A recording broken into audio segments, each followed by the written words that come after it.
welcome to Authenticity Unleashed. I'm Pam Rader, your host, and I'm super stoked to be here with you today because we are talking about the high cost of playing small.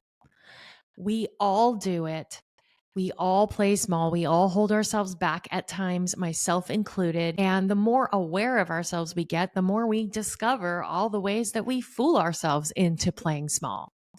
So we're going to talk a little bit about why we play small, what the cost of it is, why it matters, and how to stop it and start living the life that you were meant to live. So let's first and foremost talk about what is playing small. What the heck am I talking about here?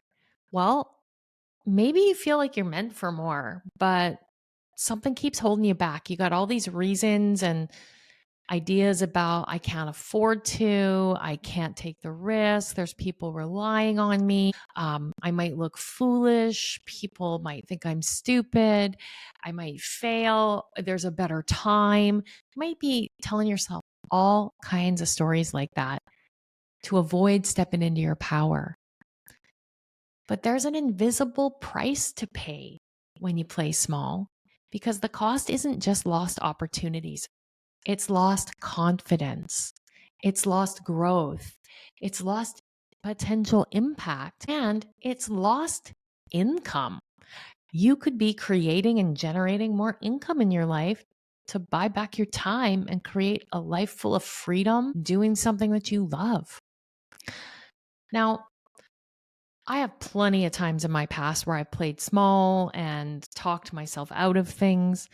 But one thing in particular that comes to mind from my past is when I was teaching yoga at rec centers and gyms, and I wouldn't step into what I considered a traditional or real yoga studio because I thought people would think I was a fraud. I think I talked about this on my imposter syndrome episode. What changed all of that for me was that I made an investment in myself. I had some skin in the game. I went to train with a world-renowned teacher. In fact, I had to borrow the money to do it. I made a crazy decision, and that decision changed the trajectory of my life for a lot of reasons. Prior to going to that training, I doubted my own voice. I held back when I should have stepped forward. I played small in the yoga world, but also in my own life, not asking for what I wanted. I was a people pleaser. And I can tell you that it didn't protect me, it just kept me trapped. I had lots of reasons and rationalizations and justifications for why I was where I was in my life, but I didn't have what I wanted. But making that investment that one time taught me something really important. I felt like I didn't have the money. I couldn't really justify the time because I was married. I had kids at home that were playing sport. I didn't know how I was going to do it. But when I did do it, I felt accountable to make it mean something. Because I had all these people counting on me, because I said I would do something with it, I felt accountable. That was half the battle. Now, the second part of why that matters, that became so important and remains so relevant today, is that the biggest part of the investment that paid off was me putting myself in proximity with people who were like-minded, who were up to big things, who had done what I wanted to do in the world. And we become like the people that we spend time with. So making an investment in a program that changed my point of view was awesome. But even more so, having proximity to greatness was really the game changer. Now, recently, I came up against myself again, playing small in my business. I have grown yoga studios and created a successful coaching business, written a couple books, done a few things in my life, and I was getting comfortable. I've got lots of one-on-one clients. I make a decent living. I had done a few corporate gigs. I was expanding into corporate leadership a little more. And then I started training coaches. And it's like a nice gig I got going on, right? It's all right. And it could support me and sustain me quite well. But I also know that the courses that I've created are life-changing. They're so transformative because they contain wisdom from the myriad of incredible world-class teachers that I have put myself in proximity to for many years. And I know that these trainings are medicine, and there are so many people out there in the world that could benefit from them. And me playing small actually robs other people of the opportunity for a shift that could change everything. So I have had experience over and over and over again investing in myself, putting myself in proximity to people who have done what I wanted to do. And I found a couple of coaches that have built a massive coaching business online, heart aligned, soul aligned, and for a very expensive fee would show me how to do it. Now, I was willing to pay that very expensive fee, and it's in the thousands and thousands of dollars, so that I would put myself in proximity to people who have done what I wanted to do. Now, let's come back to what playing small looks like. I would have still been second guessing myself, or maybe avoiding opportunities because I didn't feel ready, or downplaying my experience and expertise and saying things like, hey, I have a good life, it's totally fine, when I know deep down that there's something I'm more capable of. And it's really letting fear and judgment keep you stuck.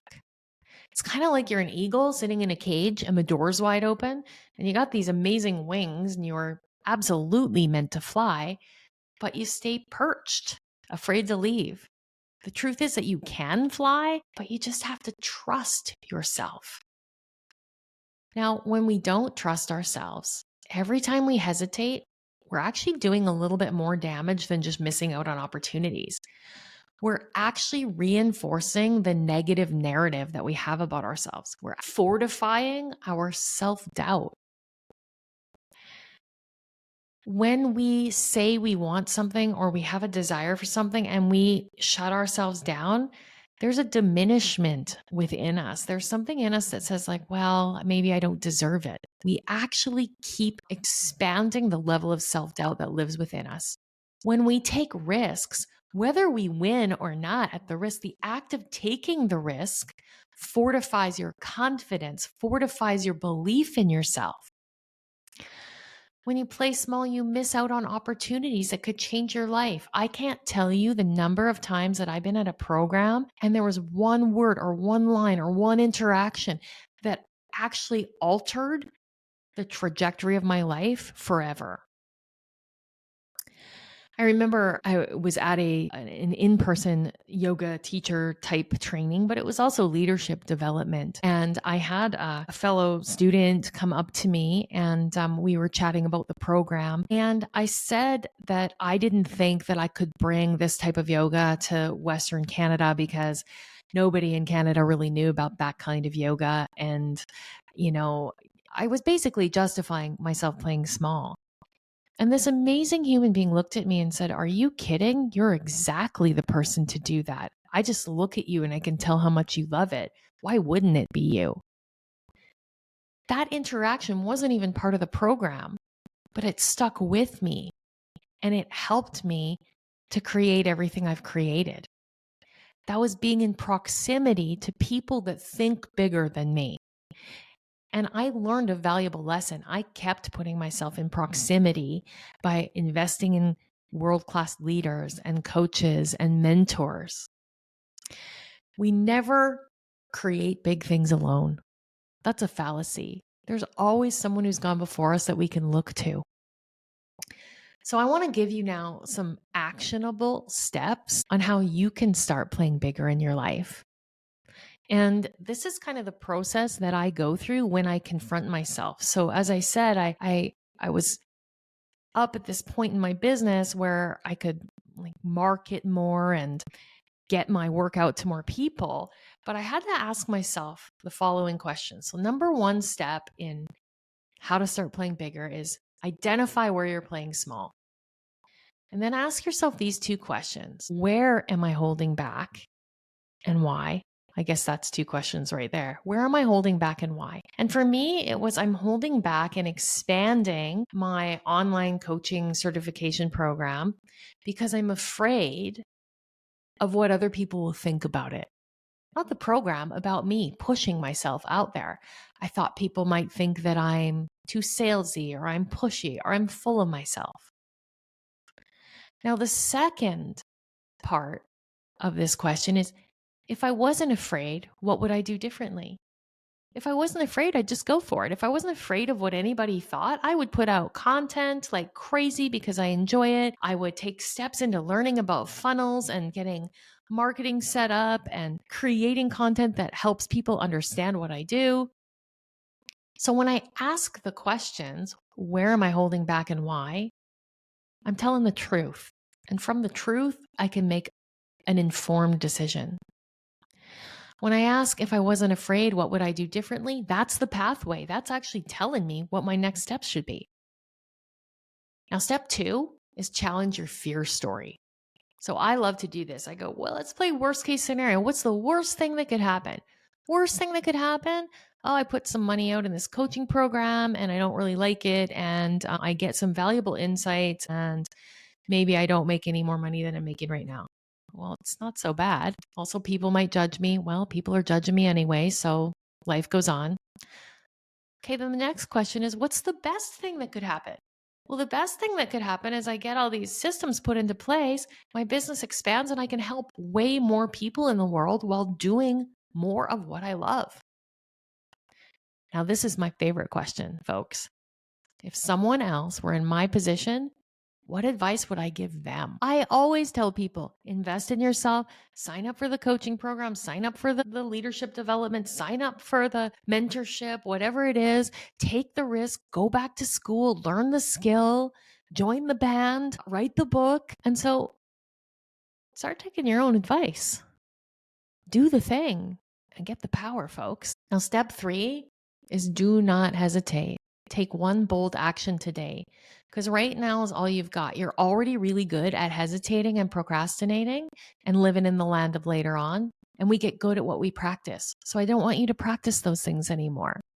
I want you to practice taking one new action every day.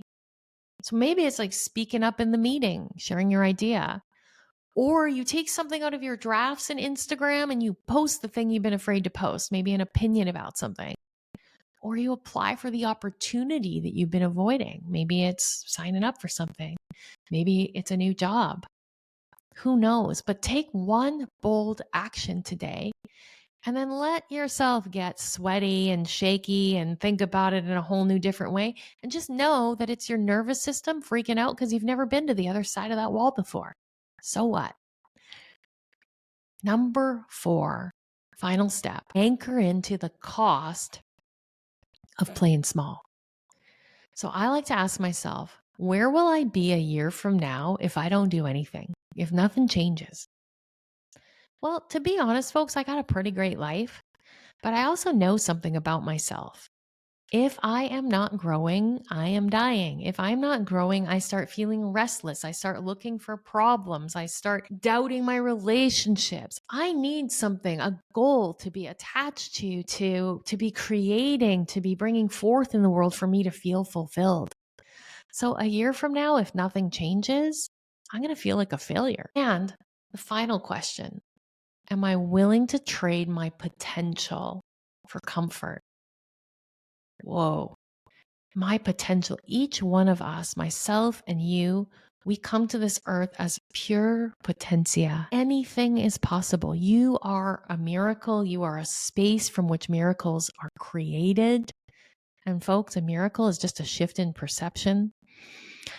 Your potential is limitless. What you could bring forth on this planet is so beyond anything you could imagine right now. And are you willing to trade all of that majesty to be comfortable? I hope not. I hope not. So if you've been playing small and this episode hit home for you, I want to challenge you to find a way to get in proximity with people that are doing something a little bigger than you're doing, something that inspires you. Because I promise you that the proximity to the people that are up to big things, the people that are creating change in the world, the people that are learning and growing is more important than anything else you could do for yourself in terms of taking the next steps and bringing your dream life into fruition. So, what's one thing you're going to do today to stop playing small? Send me a message or post in our school community because I want to celebrate your bold move. Now, if you're not familiar with our school community, this could be the place where you surround yourself, get in proximity to people who are thinking big, who are making moves, who are doing amazing, deep personal work in the world. And it's free. You can click the link below the show notes to join our school community, get access to the Wednesday Wisdom Circle, get previews of when my live programs like Leadership Unleashed or my coaching certification Become the Catalyst, which is life-changing, start and take place. You get access to free monthly workshops. It is a great place to get in proximity to people that are taking bold action and make it much more likely that you will too. And if you doubt yourself along the way, I invite you to borrow my belief in you because you, my friend, are a miracle, and I believe in your ability to create miracles. Thanks so much for joining me today. And until next time, peace out.